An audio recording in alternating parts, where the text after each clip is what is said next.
tardes a todas y a todos. Gracias por acompañarnos en esta... ¿Micrófono seguro? No, vamos a hacer... Sí, micrófono está. Creo que me escuchan bien, ¿no? ¿Estamos bien ahí?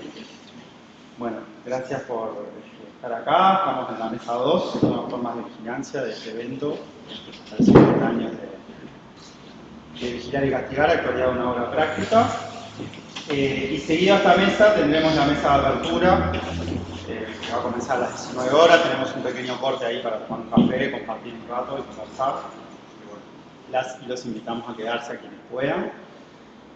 Y bueno, en esta mesa tenemos la participación de Javier Romano, de Martín Chavarría, de Santiago Pich y de Macarena Díaz, que les voy presentando. Muchas gracias por su interés en el evento y por estar acá con nosotros. Y bueno, si quieren empezamos. Tenemos más o menos 20 minutos Dale. Para presentar. Bueno, vamos a comenzar con la presentación de Javier Romano, que se llama Privatización del Productivismo y Transformaciones del Espacio, el futuro como objeto de gobierno. Javier es profesor adjunto del Instituto de Psicología Social de la Facultad de Psicología de la UDELAR y doctor en Psicología Social por la Universidad Autónoma de Barcelona. Bueno, muchas gracias. Bienvenidas, bienvenidos. Agradecer al equipo que ha estado en el armado de esta jornada doble. Y bueno, y a las compañeras que tienen el interés en la temática. Yo, pensando no solamente estos días, sino en días previos, esta cuestión de un ejercicio entre lo biográfico y lo académico, ¿no? De poner en perspectiva la vida de uno, la mirada de uno como cientista social, pero también como vecino, como ciudadano. Pensaba cuáles eran las primeras referencias en relación al libro de Foucault, de Vigilar y Castigar, y previo, digamos, a lo que quería conversar con ustedes, comento este apunte, digamos, de orden biográfico, si se quiere, que tiene que ver con que, en mi caso, mi formación ha sido pública, digamos, en escuela, secundaria, universidad, y cursé entre los 80 y los 90 en un liceo público, el Liceo 9 de Colón, y ahí me acuerdo que entre el 87, 88, 89, había una movida bastante importante, ¿no? Como siempre, por el presupuesto, por el boleto, ¿no? Cosas que hacen a la construcción de nuestros cuerpos. Y ahí, en filosofía, veníamos leyendo, digamos, toda la corriente marxista, ¿no? Sartre, sobre todo Sartre, pero también Erich Fromm, el hombre unidimensional. Pero a la luz de algunos acontecimientos políticos que habían sucedido, empezamos a discutir el concepto de disciplina, ¿no? Entonces, ese es como un primer dato, ¿no? Un primer acontecimiento de la llegada de la obra de Foucault, que es una llegada en América Latina que es tardía, ¿no? Entre otras cosas por la discusión y sobre todo por el despliegue, digamos, de las dictaduras cívico-militares que se dieron en el Cono Sur, que retrasaron la llegada de algunas obras, ¿no? Y también por las discusiones que la propia izquierda, los movimientos alternativos leían, ¿no? En algún momento, hace años, con una docente de Ciencias Sociales y colega, amiga, Susana Mayo, discutíamos eso, cuándo es el momento en donde la obra de Foucault empieza a estar recepcionada acá en la academia o en los movimientos sociales, ¿no? Yo creo que ese es un proyecto bien interesante de ir como reconociéndolo. Ahí aparece sobre todo en teoría antropológica, ¿no? Todo lo que es la generación de Rubertani, bueno, Guibú, ¿no? En la República de Platón, ¿no? En algunos artículos que salieron también en cuadernos de marcha, ¿no? Que empezaban como a hacer referencia a alguna entrevista, ¿no? Sobre todo en microfísica del poder, que me parece bien interesante. Lo segundo es que, claro, pasan los años y esta cuestión de la centralidad o no de un autor. Obviamente los que estamos convocadas, entendemos que el autor es de recibo, que podemos seguir dialogando, produciendo, que tiene dimensiones que son necesarias, pero yo estuve en 2006 en un coloquio en Nanterre, París 10, y por ejemplo los franceses no leen a Foucault, ¿no? Digo esto como para contextualizar algunas cosas de cuáles son los insumos que nosotros estamos como escogiendo, que entiendo desde una perspectiva crítica que es necesaria. Obviamente siempre hay impulsos de todo tipo en distintos sitios, pero bueno, parecería que, digamos, esta idea de matar a Foucault o del ocaso a Foucault se ha ido concretando, pero también hay un pujo, digamos, por continuar con algunas preguntas abiertas en relación a lo que el autor nos plantea. Entonces, en los últimos años yo vengo bastante interesado en cuestiones vinculadas a cuestiones, digamos, de larga duración, que son tradicionales en las ciencias sociales, ¿no? La pregunta por el otro, ¿no? Es decir, cómo se construye esa idea de alteridad, de otredad. Y junto con esa pregunta por el otro aparece la pregunta acerca de el territorio, las nuevas territorialidades, ¿no? El territorio no entendido solo como un espacio físico, sino también como un espacio psíquico, ¿no? que marca las posibilidades de desarrollo de una vida, de una existencia, ¿no? Hoy por hoy es inevitable, digamos, hacer referencia a esa pregunta por el otro en momentos donde hay un genocidio explícito, ¿no? que se está dando con la invasión a Palestina. Yo creo que eso nos interpela, pero no solo, digamos, ese tal vez sea con la cara más visible, pero también ese desarrollo, digamos, de una mirada fascista, ¿no? Es decir, donde coloca al otro en un lugar de peligro absoluto, ¿no? Me puede hacer daño, me puede robar, me puede violar. Entonces, en ese contexto hay algunas transformaciones vinculadas a el lugar que ocupan los cuerpos, ¿no? En el año 78, 79, Foucault, en su curso en el college, plantea la idea de gubernamentalidad, ¿no? Ustedes saben, el gobierno de las poblaciones sobre todo desarrolla una idea que tiene que ver con la idea de población como algo central. Hay una transformación, un cambio, un giro en términos de concebir el poder, ¿no? Ir hacia un poder más relacional, un poder sobre la vida, un biopoder sobre la vida de lo viviente. En ese contexto que Foucault nos plantea, reitero, a fines de la década 70, para acá ha habido como muchas transformaciones, ¿no? Y nada, voy a leer brevemente para no hacer más preámbulo el resumen que envié para la jornada y después voy a hacer algunos comentarios en tres palabras claves, en tres ejes que me parece significativo de interés que compartir, ¿no? A partir del libro Vigilar y Castigar y de distintos movimientos sociales se produjo un giro en el estudio del poder disciplinario. Durante siglos el cuerpo fue objeto de castigos, suplicios, escarnio público con el objetivo de cultivar su docilidad, someterlo a prescripciones morales y volverlo productivo. La mirada Foucaultiana posibilitó reconocer las transformaciones que se sucedieron en el paso de las sociedades disciplinarias a las sociedades de control. En estas, la vigilancia se hizo constante, se introyectó la forma que los cuerpos se ordenaron en un espacio seriado sin necesidad de un látigo como su vehículo conductor. La presente comunicación se interesa en dialogar y reflexionar acerca del gobierno de los acontecimientos por venir. Esta idea, digamos, del acontecimiento por venir es una idea que nos interesa a aquellas compañeras, compañeros de la comunidad que se interesa en problematizar las prácticas de gobierno, pero también es una idea, es una metáfora que ha estado presente en la literatura, en el cine, ¿no? Esta idea de cómo podemos gobernar un acontecimiento que no ha sucedido aún, ¿no? Esta idea de que el futuro es un objeto de gobierno, es una, tal vez, de las cosas que yo subrayaría para comentar en esta tarde primaveral. Entonces, la mirada Foucaultiana posibilitó reconocer las transformaciones que sucedieron en el paso de las sociedades disciplinarias a la sociedad de control. En estas, la vigilancia se hizo constante, se introyectó de forma que los cuerpos se ordenaron en un espacio seriado sin necesidad de un látigo como su vehículo conductor. A punto de partida de la obra de referencia, nos interesa reconocer las transformaciones que se reconocen en el punitivismo, su impacto en el territorio y en el modo temporal en el que se construye el futuro como objeto de gobierno. En este sentido, la idea de una vigilancia constante generó una nueva cartografía en donde las formas difusas de control, gobierno, se instituyeron como dispositivos continuos y descentralizados.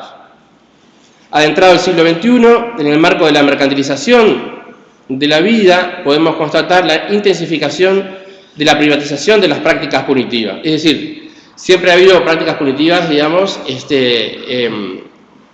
en el entorno, digamos, de la vida privada, ¿no? De las familias, de todas las organizaciones sociales que podemos pensar, en las comunidades de control, pero en el despliegue de los estados nacionales en el ámbito de la modernidad, ¿no? Y aparece Weber, ¿no?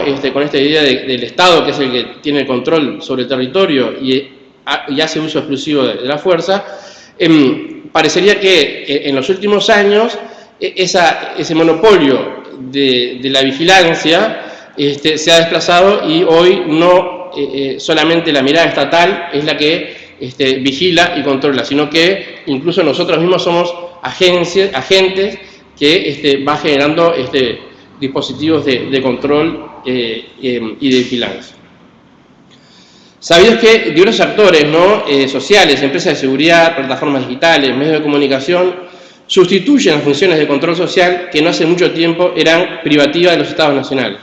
Este cambio de paradigma y de secularización de la vigilancia hace que la centralidad de las instituciones judiciales o penitenciarias dejen paso a los sistemas algorítmicos y redes sociales que administran comportamientos, clasifican riesgos y promueven la autocensura. En este contexto es posible afirmar que el panóptico Foucaultiano se ayorna a partir de la vigilancia digital, sociosanitaria y de las múltiples huellas que la vida actual genera. En este sentido, el individuo es observado y a la vez se instituye como un voyeur por múltiples dispositivos con capacidad de ver y codificar imágenes, cámaras, datos biométricos, geolocalización y sobre todo por la mirada social amplificada por la cultura de la cancelación. Este nuevo punitivismo no solo castiga delitos, sino también desviaciones morales, opiniones impopulares o conductas que desafían el orden normativo.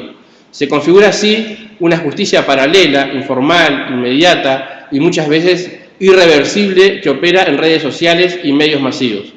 Además, se promueve un modelo de seguridad basado en el miedo, donde el ciudadano se convierte en vigilante, juez y verdugo. La lógica neoliberal refuerza este paradigma, externaliza el castigo, lo convierte en negocio y lo legitima como herramienta de orden. En lugar de rehabilitar, se busca excluir, estigmatizar y controlar los pasos y movimientos de un sujeto que se vuelve indeciso, que siente miedo ante el futuro que ya no le pertenece, ¿no? Es decir, hay una cuestión de desaparición, digamos, del futuro, digamos, como una posibilidad de que de alguna manera constituyó uno de los sueños, digamos, del sujeto moderno, ¿no? El sujeto moderno soñaba con la construcción de un futuro, ¿no? Se educaba para ser alguien en el futuro. Muchas veces dejaba o postergaba realizaciones propias para ver la realización, ¿no? en generaciones siguientes, ¿no? Niñas, niños, hijos, hijas, nietos, nietas, ¿no? ¿Cómo voy, Pablo? 10, perfecto. Entonces, por allá por la década de los 80, ¿no? Guattari ya se había dado cuenta, había planteado esta cuestión en 1000 mesetas y bueno, y otros textos de cómo la subjetividad, ¿no? Es decir, formas de hacer, de sentir, de pensar, se transformaban en mercancía, ¿no? Hoy por hoy, y sobre todo, si ustedes observan cómo se discuten los temas de seguridad, ¿no? Aparecen en las campañas electorales o en el día a día, y bueno, nuestras sociedades, el primer problema que tenemos es el de seguridad, y ahí aparece la cuestión de cómo todo lo que tiene que ver con la inseguridad, es decir, el miedo, el castigo, ¿no? La otredad aparece como mercancía, ¿no? Entonces, del lado, digamos, ilegal, ¿no? Contrabandistas, narcotraficantes, ¿no? Gente que roba, ¿no? Delincuencia, pero del lado legal tenemos la gente que hace las cámaras de vigilancia, las rejas, los seguros de vida, los seguros de viaje, ¿no? Los propios plataformas de los partidos políticos transforman, digamos, esta cuestión de la seguridad como mercancía.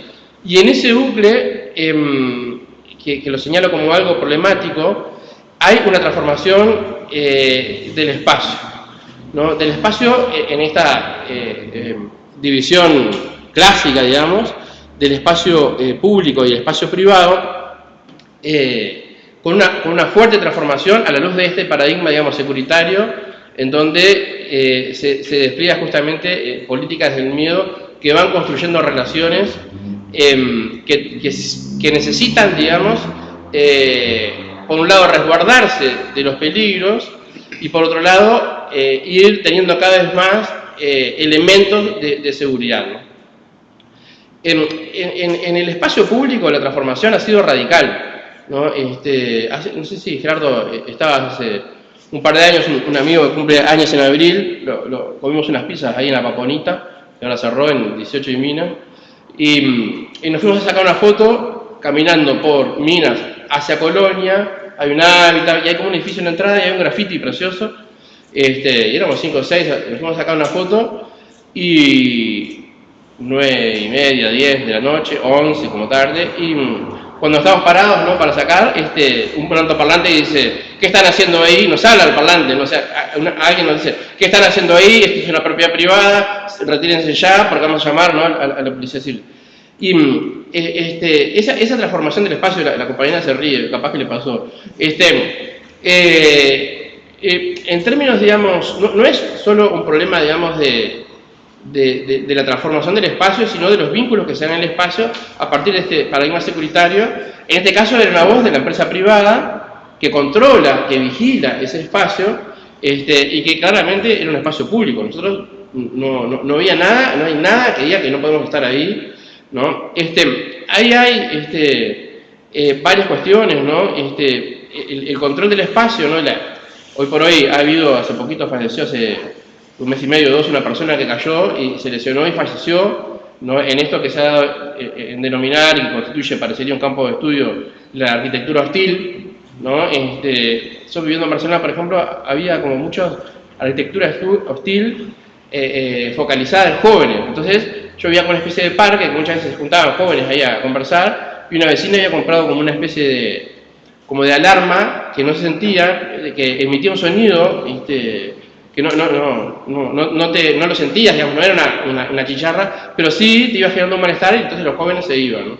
Es como para espantar, en vez de espantar mosquitos, espantaban jóvenes. Hay muchos ejemplos de lo que es la literatura, el espacio público hostil. Ahí yo puse algunas fotos que saqué de internet, que tienen que ver justamente con la transformación, y sobre todo con la presencia del cuerpo, ¿no? En el caso del que está más allá, es un tótem, o sea, es un policía que no existe, ¿no? Tocamos un botón de alerta, y aparece ese policía que nos auxilia. Después nosotros en esta transición, digamos, del portero físico al portero, la función es la misma, pero aparece justamente una transformación importante, porque ¿qué es lo que sucede? En la arquitectura hostil, ¿no?, objetivamente podemos ver unas rejas, ¿no?, o en el sonido, o de alguien que te habla, ¿no?, hay una transformación del espacio público, pero sobre todo, y ahí sí, desde una perspectiva más Foucaultiana, lo que se genera es una transformación de la mirada, es decir, cómo nosotros miramos o somos mirados, ¿no?, bajo un paradigma securitario. Voy cerrando. Quisiera hacer una última referencia a esta cuestión del futuro como objeto de gobierno, ¿no?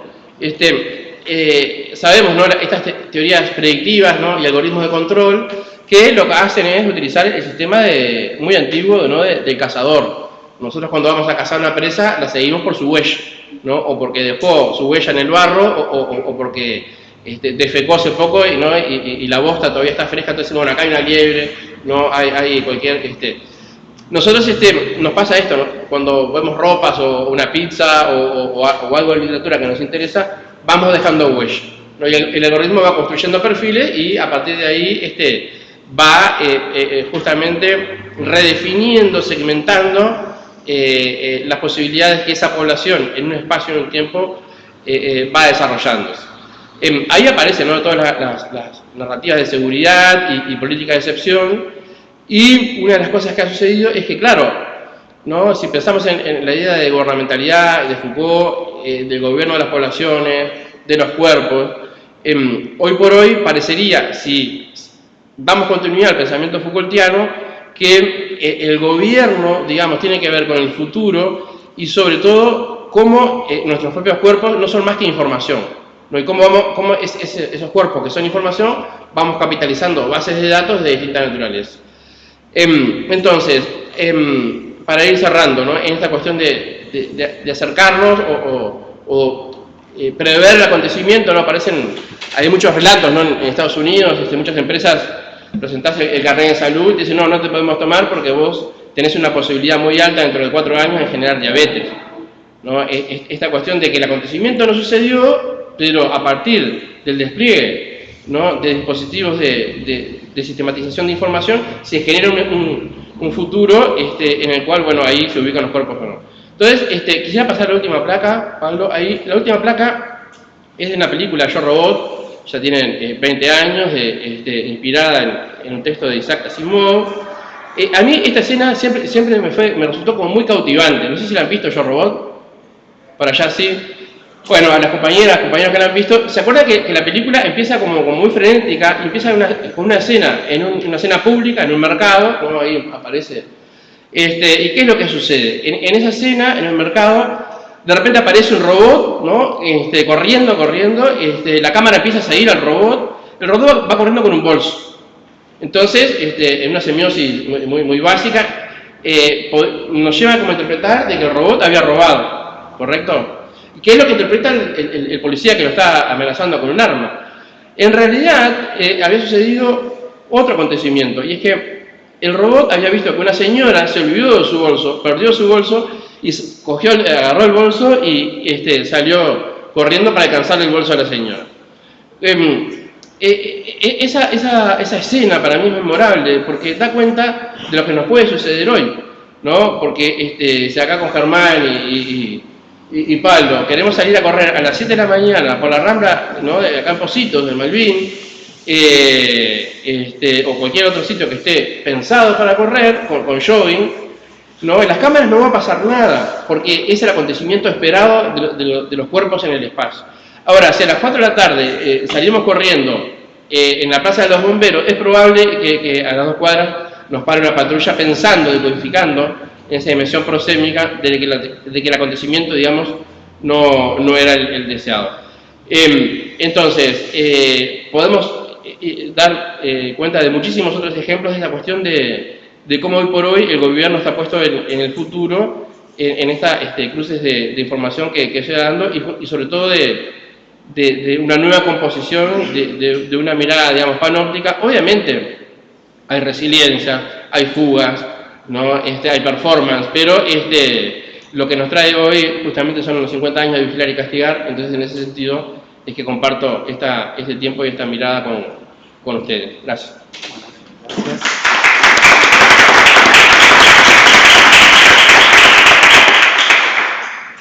Bueno, muchas gracias, Javier. Seguimos con Martín Chavarría.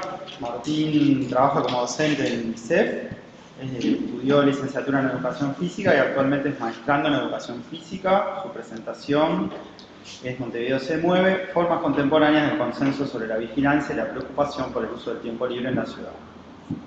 Bien, gracias. Bueno, buenas tardes.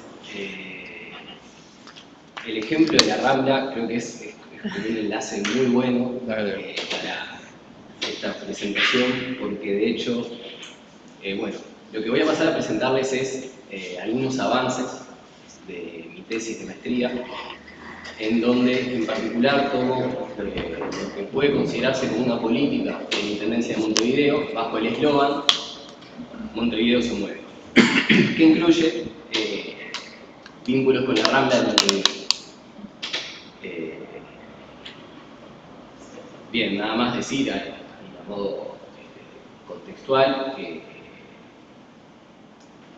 el trabajo se enmarca de alguna manera dentro del grupo de investigación Cuerpo, Educación, Enseñanza. El tutor del trabajo es Raumán, mi cotutor es Santiago Cardoso, de Facultad de Humanidades. Y este trabajo inicia a su vez con un proyecto de iniciación en investigación, aprobado por el Programa de Iniciación en Investigación de la CECIP. Y bueno, para esta ocasión en realidad lo que propongo hacer es del análisis, de un cierto análisis del discurso que hago planteado, y en particular voy a tomar, de hecho, un par de enunciados del representante de la Secretaría de Educación Física, Deporte y Recreación de la Intendencia de Montevideo, ver cómo, bueno, no vigilar y castigar completamente, pero sí algunas nociones clave ayudan a pensar el discurso que sostiene, o el encuentro de distintos discursos que sostiene la política departamental. Entonces, me voy a proponer leer, y bueno, en cualquier caso voy haciendo un comentario. ¿Sí? El 23 de octubre del año 2017, el intendente de Montevideo, Daniel Martínez, remite a la Junta Departamental de Montevideo el proyecto de decreto para declarar el año 2018 como Año Departamental de la Actividad Física. Es importante esto, Montevideo se mueve, el cual es sancionado por unanimidad en la Junta Departamental de Montevideo el 23 de noviembre de 2017 y promulgado por el intendente de Montevideo el 4 de diciembre de 2017. La propuesta que realiza la Secretaría de Educación Física, Deporte y Recreación de la Intendencia de Montevideo busca potenciar en la ciudad el área de actividad física. Por otro lado, en el año 2019, la Organización Mundial de la Salud, a través de la Organización Panamericana de la Salud, nuestra versión en español de la OMS, publica y difunde a todos los países miembros su Plan de Acción Mundial sobre Actividad Física 2018-2030, subtitulado Más personas activas para un mundo más sano. Este plan forma parte de la campaña, cito de nuevo, Seamos activos, todas las personas, en todos los lugares, todos los días. En este documento se insta a promover la integración de la actividad física a todos los aspectos de la vida de la ciudadanía. Se insta a los Estados miembros. Es un documento dirigido a los Estados miembros. En el análisis que hemos hecho del programa Montevideo se mueve, puede observarse cómo se reconfiguran formas de vigilancia y control en la ciudad contemporánea. Foucault, en Vigilar y Castigar, plantea que las sociedades modernas sustituyen el castigo público y espectacular por una modalidad de poder más sutil, basada en la vigilancia permanente, la regulación de los cuerpos y la normalización de las conductas. La arquitectura del panóptico asegura que cada individuo se sienta expuesto a la mirada del poder aun cuando no haya nadie observando. En este sentido, lo central no es la coacción externa, sino la internalización de la vigilancia que produce individuos políticamente dóciles y económicamente útiles. Esta lógica puede verse actualizada a través de dispositivos que exceden la prisión o el cuartel y se proyectan sobre la vida corriente. Para el caso en particular, la apelación a una noción unificada de salud señala una moral particular vinculada al uso del tiempo libre en el espacio público. Programas como Montevideo se mueve pueden entenderse como una expresión de este pasaje. No imponen directamente la actividad física como obligación jurídico-moral, sino que la inscriben en un discurso de cuidado, de autocuidado, presentado como incuestionable. Y ahí, bueno, un poco, eso es una introducción, empiezo a trabajar sobre el asunto. Montevideo se mueve supone que es posible incidir en la ciudadanía a través de información y comunicación, referenciando principalmente los beneficios de la actividad física. Es decir, suponer que llegar a la información y comunicación implica que los individuos van a hacer un uso racional de esa información y comunicación, como si la conciencia pudiera por voluntad propia decidir allí. Al fomentar la actividad física en el espacio público, bajo la consigna de la prevención de las enfermedades no transmisibles y el bienestar, la Intendencia de Montevideo, en consonancia con los lineamientos globales de la Organización Mundial de la Salud, organiza el tiempo libre de los ciudadanos en torno a un mandato normalizado. Entonces, acá desarrollo. Presentamos un breve análisis de una de las expresiones del ex referente, coordinador secretario de la Secretaría de Educación Física, Deporte y Recreación de la Intendencia de Montevideo, el profesor Daniel. Cito. Esto es en una entrevista con el diario El Observador. en ocasión de iniciar con este programa Montevideo Soporte. El paisaje de la ciudad ha cambiado. Hace 2 décadas atrás uno pensaba en la Rambla como un lugar para ir a comer bizcochos y tomar mate, o a caminar en forma de relax o romántica. Y hoy es un centro de entrenamiento, como también lo son el cantero de Avenida Italia, el de José Pedro Varela, el Prado, el Parque Valle, todos. Y eso está bueno que pase. Y como la gente se ha volcado a la actividad física y se está apropiando del espacio público, es obligación de la Intendencia generar mejores servicios y mejor soporte, sin decirle a la gente lo que tiene que hacer, porque la gente ya sabe lo que tiene que hacer. Y ahí entro un poco en el análisis, que cualquier cosa podemos desarrollar un poco más. La afirmación de Leite parece presentar un antagonismo entre, por un lado, tomar mate y comer bizcochos, caminar en forma de relax o romántica, y por el otro, la ciudad como un centro de entrenamiento. ¿Por qué sería excluyente la una de la otra? Parece haber un asunto político allí, en la medida en que, en el enunciado, se está disputando un uso del tiempo y el espacio que confronta con otro uso. Esto implica un conflicto entre los modos de usar el tiempo y el espacio expresado en la política pública, que quiere tomar el espacio para que pase algo en particular. Es decir, que en la Rambla podamos tener short, remera y champión y salgamos a correr, y eso esté bien, pero veremos si tomar mate y comer bizcochos. Es posible entender que prima en este enunciado la función referencial del lenguaje. Esto es referenciando a Jacobson. Produce efectos de sentido de acuerdo a este predominio, aparentemente señalando un hecho externo y real. ¿Sí? Uno podría decir, el día está soleado, así como dice, la Rambla ha cambiado. Por otro lado, el uso de uno pensaba, que se encuentra en el enunciado, produce un efecto de generalización o totalización que parece expresar no lo que piensa uno, sino que uno son todos, y que la referencia es la ubicación en el sentido común del ciudadano montevideano. Todos somos uno que pensaba en la Rambla como ese espacio, pero que ahora piensa que es un centro de entrenamiento. Esto puede explicarse en la articulación de la función expresiva y la función poética del lenguaje, reforzando una impersonalidad que evoca un nosotros. Bajo la contraposición temporal que se encuentra en el enunciado entre el pasado y el presente, se oculta también la forma antagónica entre prácticas placenteras, por puro placer, relajadas, y la práctica de entrenamiento físico o actividad física. Finalmente, el uso referencial de hoy es un centro de entrenamiento vuelve a marcar la exterioridad del hecho del cambio y al mismo tiempo nombra al espacio resignificando su uso, de Rambla a centro de entrenamiento. Es interesante a su vez la insistencia en el carácter totalizador de este nombramiento, que cae también en, recordemos el enunciado, la Rambla, pero está el cantero de Avenida Italia, el de José Pedro Varela, el Prado, el Parque Valle, todos. Podría incluso considerarse cierto carácter metonímico a través de la Rambla como lugar ejemplar, con la carga simbólica que ha tenido Montevideo, y la referencia posterior a toda otra serie de lugares, reforzando la extensión de los efectos del enunciado.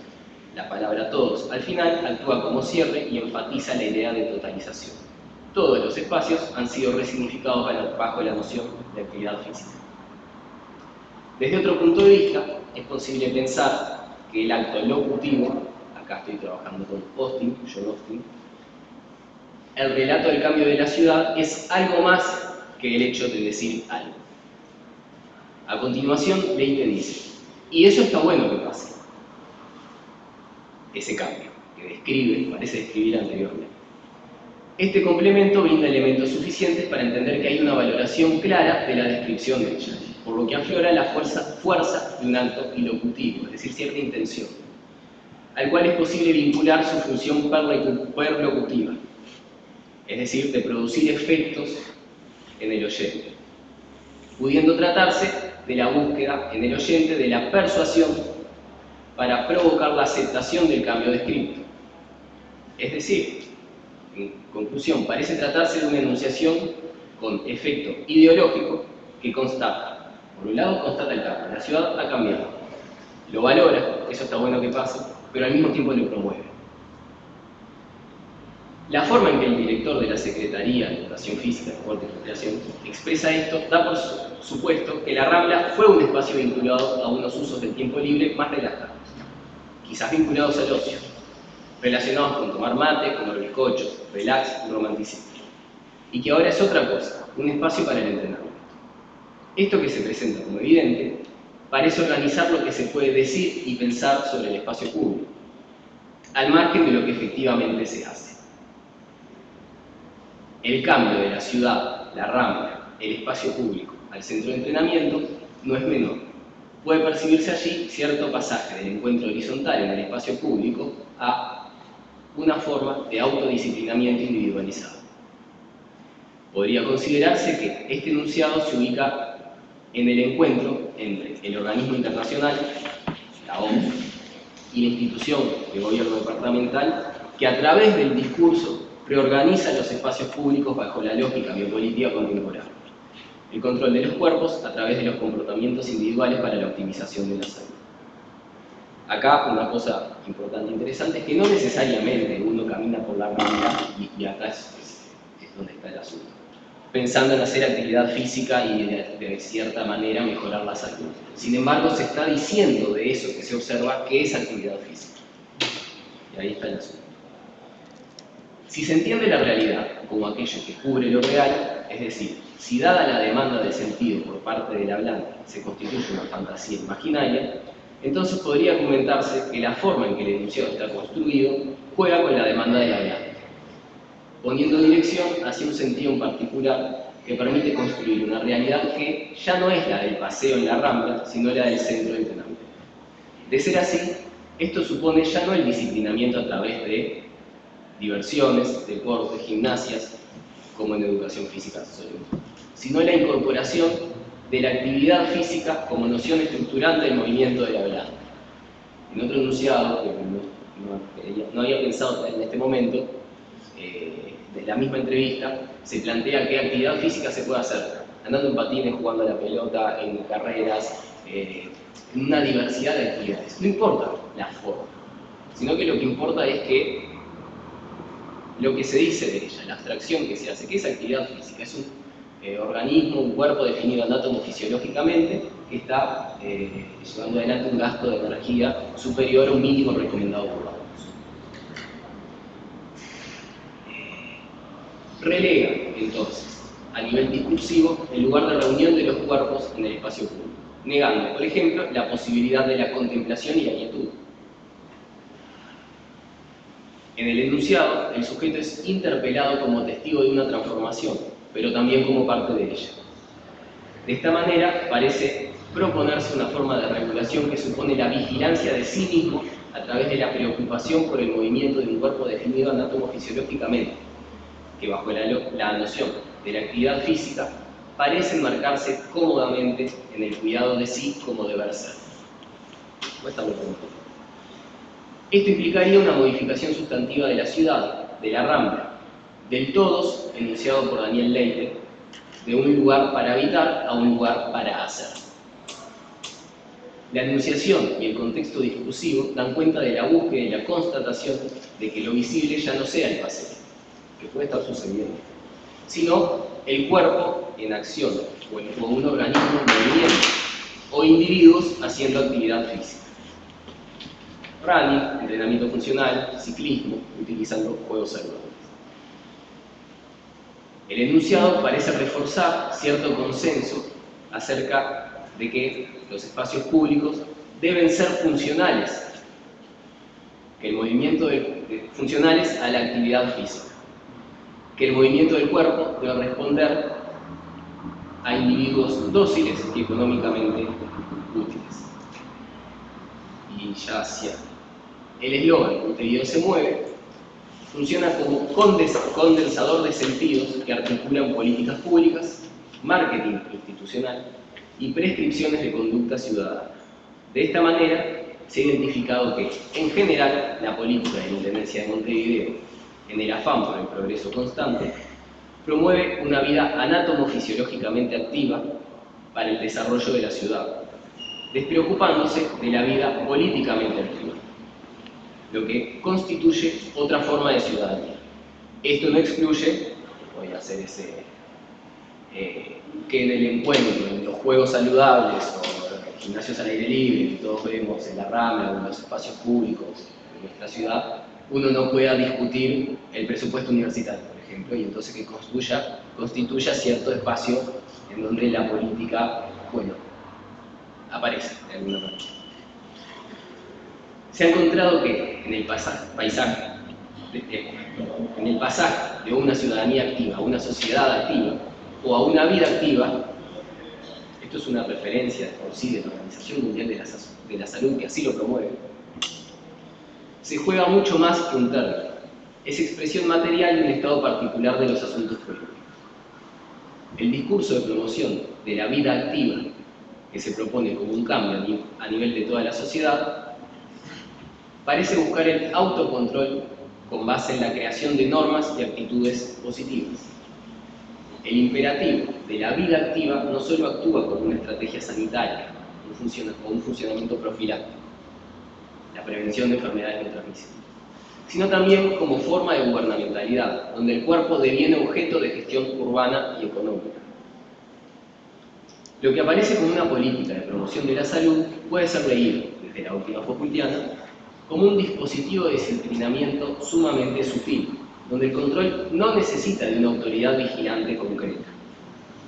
Bajo la predominancia del discurso biomédico en el campo de las políticas públicas para el uso del tiempo libre, son los propios sujetos quienes, interpelados por discursos que sostienen y que se sostienen entre sí, terminan regulando su conducta, comparándose con los estándares de rendimiento y evaluando su estilo de vida en función de parámetros de normalidad. Esto es posible en una coyuntura donde la idea de vida cobra una importancia particular y tiene un lugar central en el dispositivo ideológico contemporáneo, en donde parece haber una negación de la muerte, siendo la vida misma el horizonte de la vida. Esto es válido. En este sentido, se actualiza la dinámica panóptica. Esto es la propuesta. La vigilancia ya no proviene de la posibilidad de un guardián central, sino de un entramado de discursos, prácticas y saberes que convierten al ciudadano en vigilante de sí mismo. La culpa puede llegar a ser uno de los asuntos que colaboran, y el miedo. El cuerpo, entonces, deviene simultáneamente objeto y soporte de este control, revelando que la ciudad no es solo escenario de circulación y encuentro, sino también un espacio de gestión biopolítica donde se juegan las formas contemporáneas de gobierno de la vida. Dentro de estos márgenes, la disciplina parece producir sujetos normativos como el ciudadano activo o el individuo responsable, como todos supimos ser, como nuestra libertad responsable, y señala la anormalidad bajo la forma del sedentario, quien tiene una vida sedentaria. Por ahí.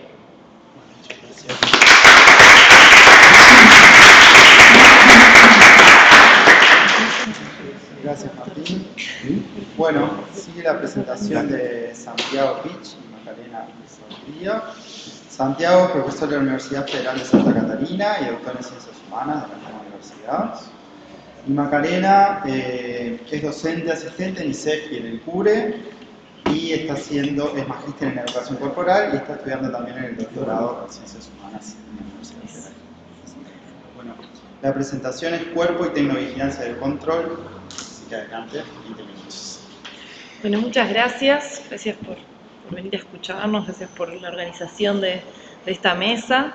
Fue como muy contingente nuestra participación en la medida que venimos pensando este asunto en el marco, ¿no?, de un proyecto de investigación, extensión, integralidad, depende del marco institucional que le queramos adjudicar, porque bueno, esto inicia por eso en el programa de postdoctorado de la UFSCi, una iniciativa de Santiago, con el grupo de investigación que él dirige por allá, en el cual empecé a formar parte el año pasado, Y bueno, en ese entonces empezamos a salir al territorio a ver qué está sucediendo en los centros educativos y bueno, en esto de recuperar la vigencia de Vigilar y Castigar, de la obra de Vigilar y Castigar de Foucault, sigue completamente vigente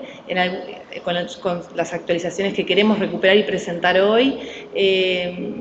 Me gustaría traer esto de que en realidad nosotros estamos yendo al campo, que para nosotros el campo hoy son los centros educativos tanto en Santa Catarina como en Maldonado. Yo trabajo en el CURE, que es la regional de la Universidad de la República, y bueno, ya también estamos yendo a centros educativos a ver estas nuevas formas de disciplinamiento, mediadas por las tecnologías o las Big Techs, que bueno, en particular incluso hasta hoy temprano estaba ya escuchando una reflexión, ¿no?, de control biométrico en un liceo de Piriápolis. Es como algunas situaciones que son sumamente actuales, pero que sin embargo dan continuidad a pensamientos que ya estaban en esta obra de Foucault y que nosotros quisimos traer una reflexión a partir de otros autores, ¿no?, en las décadas siguientes también, pero volviendo sobre la obra de Foucault para pensar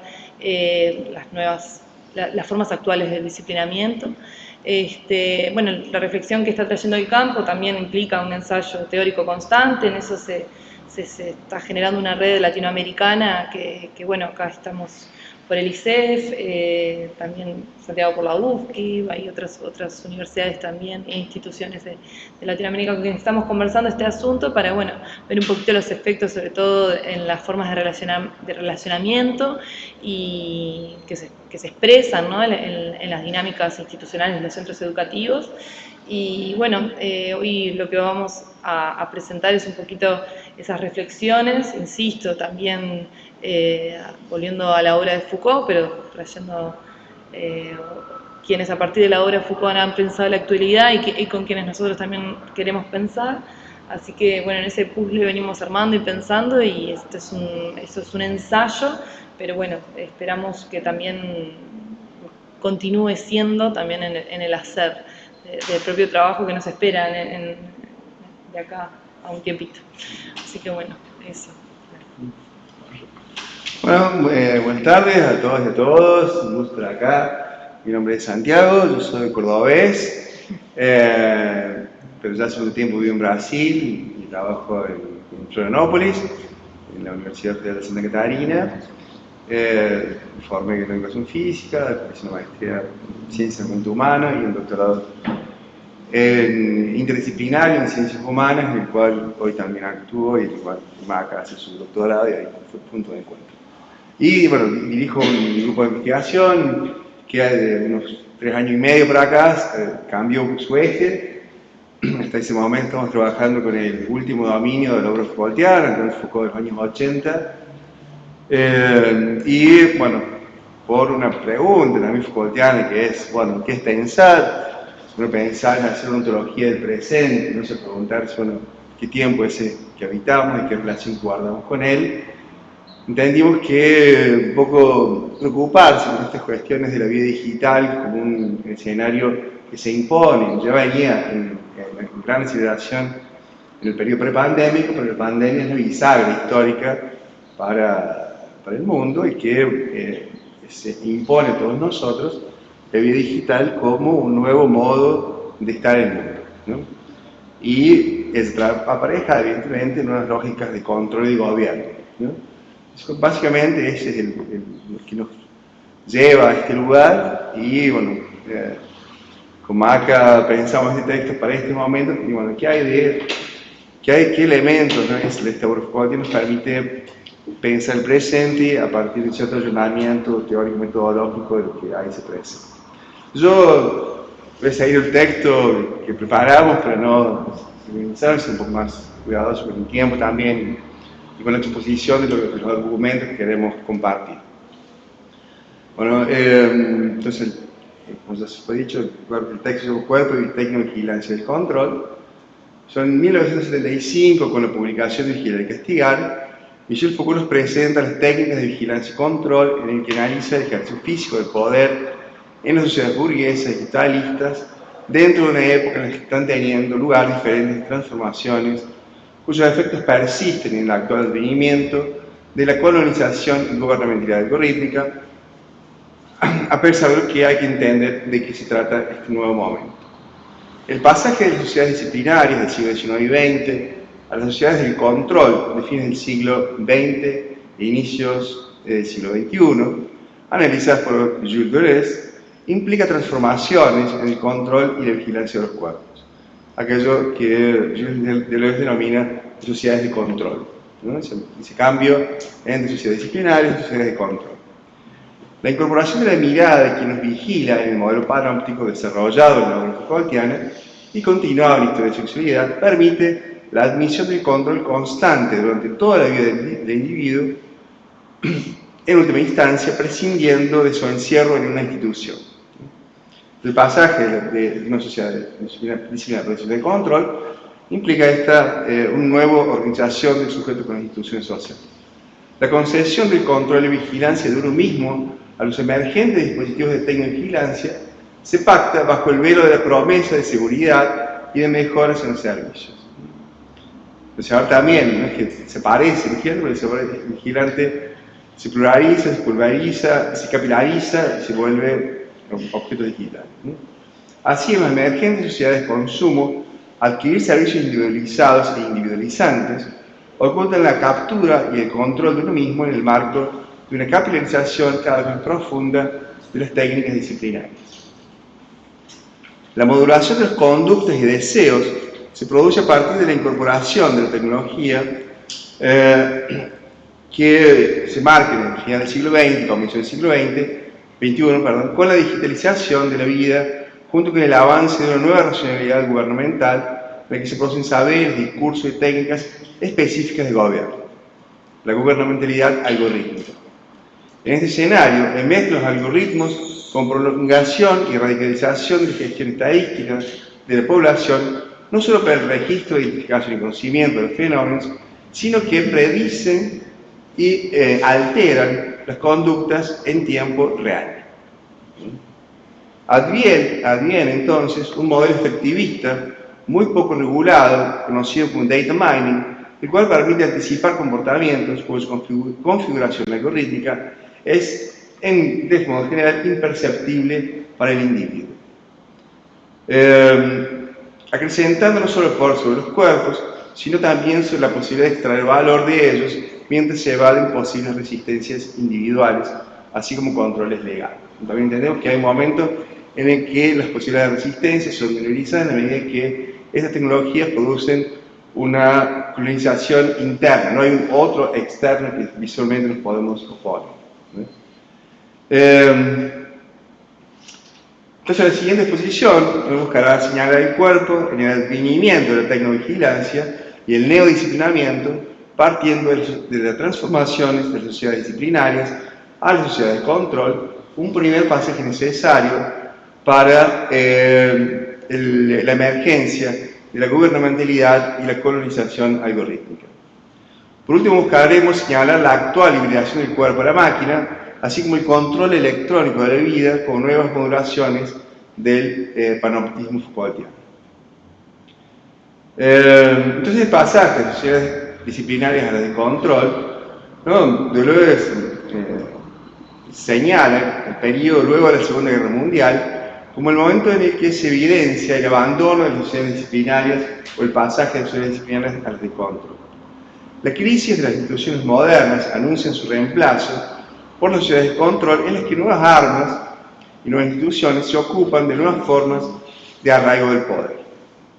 A su vez, Foucault señala en la década del 60, señala que en la década del 60 se presenta el debilitamiento de los poderes disciplinarios, así como el comienzo de un poder sobre el cuerpo mucho más laxo en el que se establecen nuevas invenciones tecnológicas del orden del poder. El cambio del molde propio de las sociedades disciplinarias a la modulación propio de las sociedades de control se visibiliza con el advenimiento del homo económicos, en el cual el trabajador se torna o deviene empresario de sí mismo, así como el fábrica en la empresa y el salario en mérito. El nuevo espacio de vigilancia que se constituye alrededor del Big Data, en el que se procesa y establecen patrones de enorme cantidad de datos, hacen que aquella sociedad de control de Leuciana parezca un juego de niños a la vez que generó posibilidades de análisis de las transformaciones de los regímenes de control y vigilancia. No solo los datos del sistema de vigilancia, sino también los datos obtenidos en las aplicaciones, en las redes sociales, etc., hacen un crecimiento exponencial de datos impensable hasta hace pocas décadas. Internet y las redes sociales han propiciado la digitalización de la vida mediante un gobierno algorítmico del cuerpo. El nunca nada se termina de la obra de Leuciana fortalece el pasaje de la normalización sucedida en instituciones disciplinarias al propio individuo, en el que se evidencia la semántica Foucaultiana, en la cual éste se vuelve un emprendedor de sí a propósito del proyecto neoliberal que anuncia el advenimiento de una sociedad postdisciplinaria, o como señalábamos en ocasión de la gubernamentalidad algorítmica, neodisciplinaria, en tanto la normalización disciplinaria para regularse técnicamente a través de los algoritmos. Ahora pensando en el proceso de lo que llamamos acá de gubernamentalidad algorítmica, es importante marcar, señalar que este proceso tiene su fundamento en la producción y consolidación de un nuevo modo de organización del capitalismo que ha sido llamado de capitalismo de plataformas. En este contexto, la economía se basa en un nuevo modo de producción de valor que en nuestra lectura tiene dos facetas: la extracción y análisis de datos en larga escala sobre los individuos, las poblaciones y las cosas en tiempo real, y de forma permanente la modulación de la conducta y la subjetividad con bases en estos datos y su procesamiento algoritmizado. En este nuevo momento de la modernidad, el gobierno pasa a ser producido por un carácter algorítmico, lo que es denominado por gubernamentalidad algorítmica por Courtois y Burns. Y ellos entienden por este concepto, y hay citación, llamamos gubernamentalidad algorítmica globalmente a un cierto tipo de racionalidad anormativa, apolítica. Ese A es con el A entre paréntesis, y apolítica también con A entre paréntesis, que reposa sobre la recolección, la agrupación y el análisis automatizado de datos en cantidad masiva, de modo a modelizar, anticipar y afectar por adelantado los comportamientos posibles.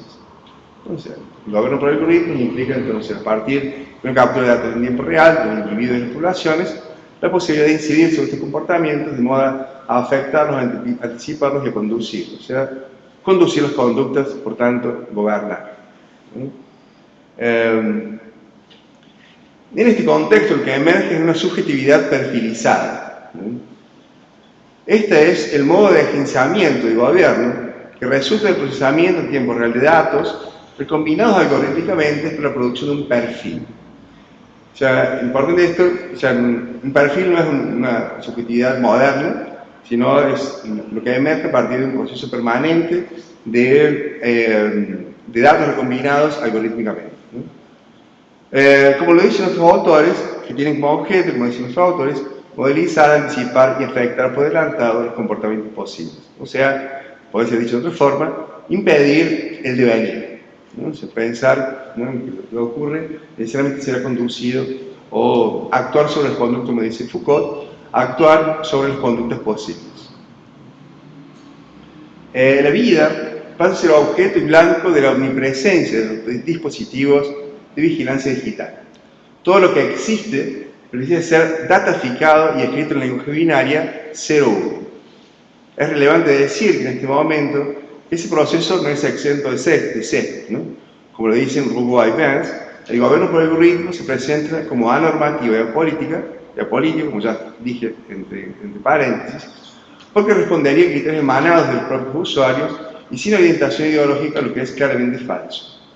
Para ello, la idea ampliamente diseminada en el imaginario social de que los instrumentos técnicos serían neutros en términos normativos o éticos y políticos, no se sustenta porque los algoritmos funcionan entrenados por las corporaciones. Entonces el algoritmo no opera de forma neutra de la reflexión real, sino a partir de orientaciones normativas, de prompts o de criterios definidos por las Big Techs. Son económicamente y políticamente claros.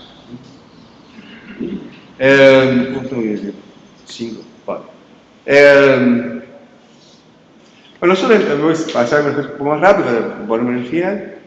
Entendemos que en este momento el cuerpo es interpelado de otro modo y emerge lo que un pensador franco-argentino, que también trabajamos, se llama Miguel Mesallac, denomina de una hibridación artefactual. Eso para que entendemos que en el tiempo presente la hibridación humano-máquina no es una posibilidad, sino que es un dato de época.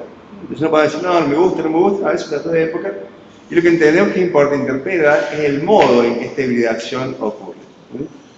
Mesallac entiende que vivimos en un momento denominado de hibridación artefactual, o sea, por un modo de relación humano-máquina y por ende cuerpo-máquina, pautado por el funcionar de la máquina, o sea, el humano integrado a la lógica maquínica.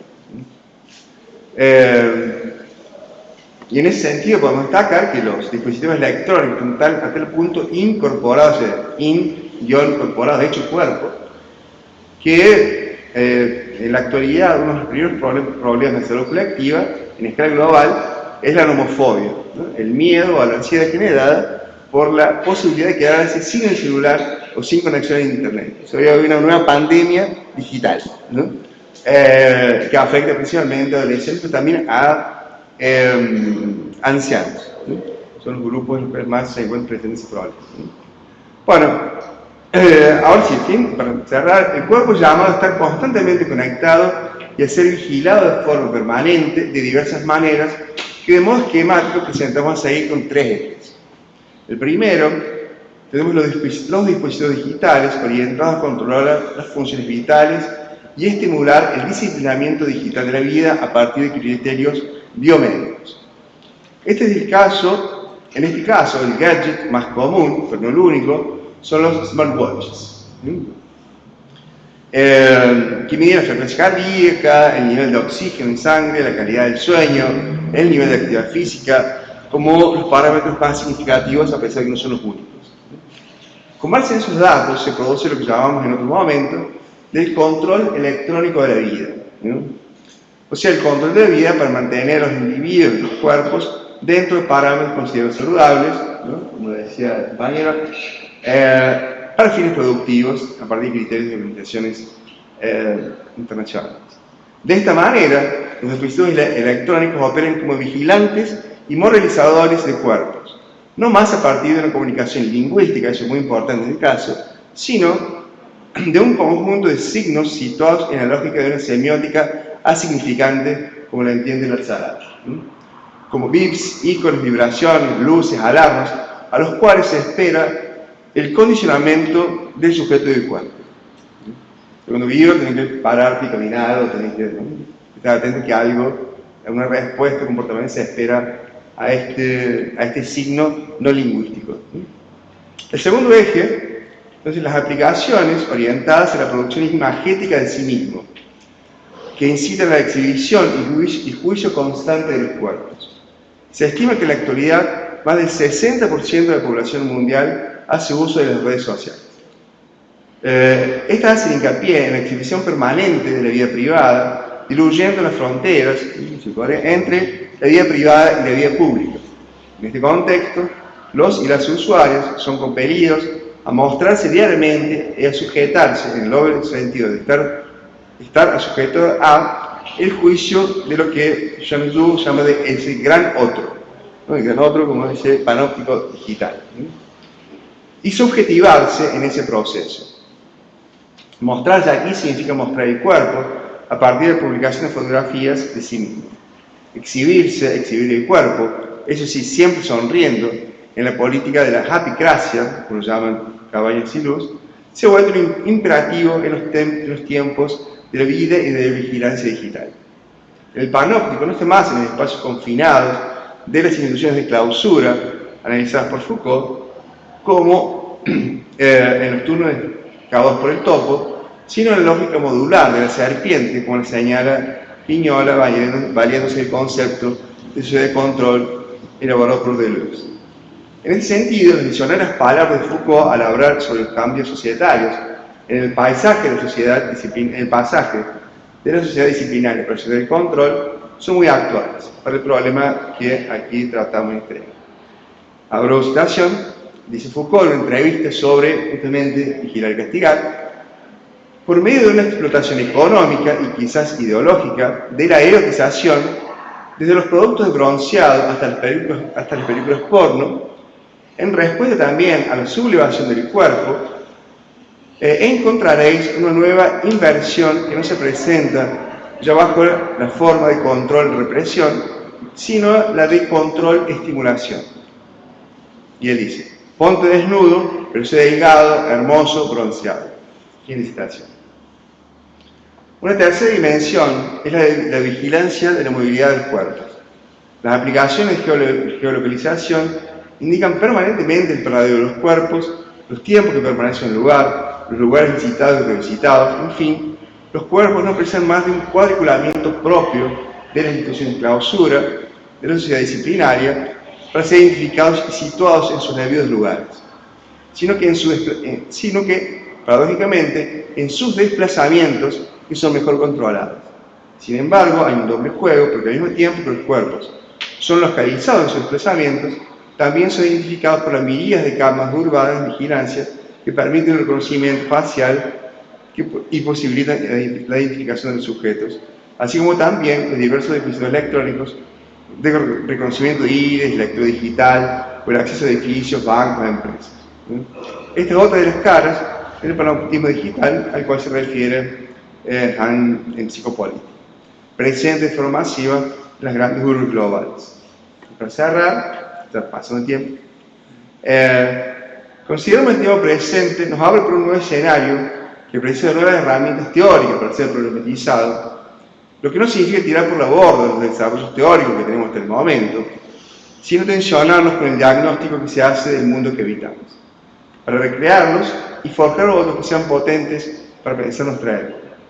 Por otro lado, lejos de entrar en desuso lógica del panoptismo y la vigilancia, esta se acentúa, radicaliza y capilariza en el capitalismo de plataformas en dimensiones ni siquiera pensadas hasta hace pocos años atrás. La producción de subjetividades autovigilantes implica también cuerpos que son expuestos diariamente y a todo momento con sonrisas de una felicidad permanente. El cuerpo emerge como una instancia a ser colonizada algorítmicamente e incorporar en la lógica de una subjetividad artefactual y modular. Por otro lado, pensamos que el prosaico cuerpo y la palabra, pero también la materialidad digital, que puede pasar a operar a partir de otras lógicas y otros modos de construir y programar los algoritmos, pueden ser un espacio potente para pensar y abrir el presente para otros posibles. El cuerpo se sitúa así nuevamente como un territorio fundamental de la disputa política en la producción de lo común en este nuestro presente.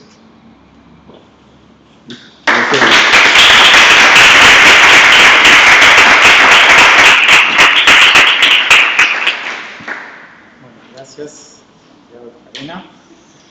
Abrimos un espacio de conversación, preguntas, comentarios.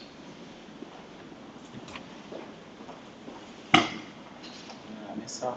No sé si les parece hacer una ronda y después vamos comentando. Sí.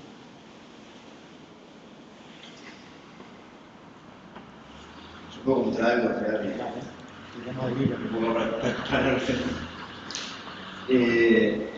Claro, yo me quedé pensando a partir de las tres intervenciones, cada una muy específica en su temática, ¿no? Pero hay algunos hilos conductores que hacen posible una articulación.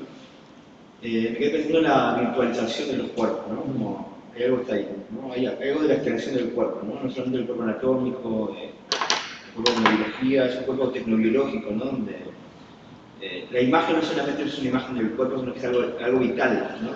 Comienza a producirse una necesidad vital en este régimen biotecnológico, ¿no? Que aparece. Y no sé, yo pensaba, Martín, en tus cuerpos, primero muy fuerte lo del centro de entrenamiento, me pareció como impactante, una imagen muy, muy violenta, ¿no?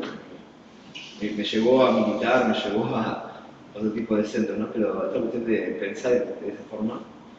Y yo decía, bueno, seguramente son cuerpos que practican un modo de vida activo, usando el espacio público, transformando la ciudad también esa manera como contribuyendo a la transformación de cierta forma, también de alguna forma participa activamente de la economía de las redes, ¿no? de esta producción de energía en sí, ¿no?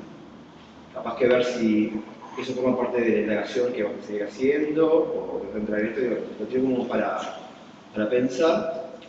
Y después